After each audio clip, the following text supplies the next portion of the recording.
ထိုင်းကမ္ဘောဒီးယားနယ်စပ်တင်းမာမှုရောကြစေဖို့6ကြိမ်မြောက်ပြင်ဆင်ထားတဲ့သဘောတူညီချက်မူကြမ်းတစ်ခုထွက်ပေါ်လာပါတယ်။ချန်တပူရီခရိုင်ဘန်ဖက်ကနယ်စပ်ဂိတ်မှာပြုလုပ်ခဲ့တဲ့အတွေ့အမှုအဆင့်ဆွေးနွေးပွဲဟာတင်းမာမှုတွေရှိခဲ့ပေမဲ့နှစ်ဦးနှစ်ဖက်သဘောတူညီမှုရရှိခဲ့တာပါ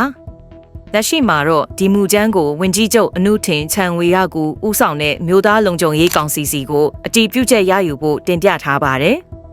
အစီအစဉ်အရဒီဇင်ဘာလ29ရက်နေ့မှာနှစ်နိုင်ငံကာကွယ်ရေးဝန်ကြီးတွေလက်မှတ်ရေးထိုးကြမှာဖြစ်ပါတယ်။အကယ်၍အတည်ပြုချက်ရရှိခဲ့ရင်မနက်ဖြန်မှာအပြည့်အခက်ရစဲရေးစတင်တက်ရောက်မှာဖြစ်ပြီးနယ်စပ်အခြေအနေကို90နာရီကြာစောင့်ကြည့်သွားမှာပါ။အခု6ကြိမ်မြောက်မူကြမ်းကနေတဆင့်နယ်စပ်ငြိမ်းချမ်းရေးအမှန်တကယ်ရရှိလာမလားဆိုတာစောင့်ကြည့်ရမှာဖြစ်ပါတယ်။သတင်းပြည့်စုံကိုဖတ်ရှုလိုပါကမင်္ဂလာသတင်း Facebook စာမျက်နှာသို့တွားရောက်ကြည့်ရှုနိုင်ပါတယ်ရှင်။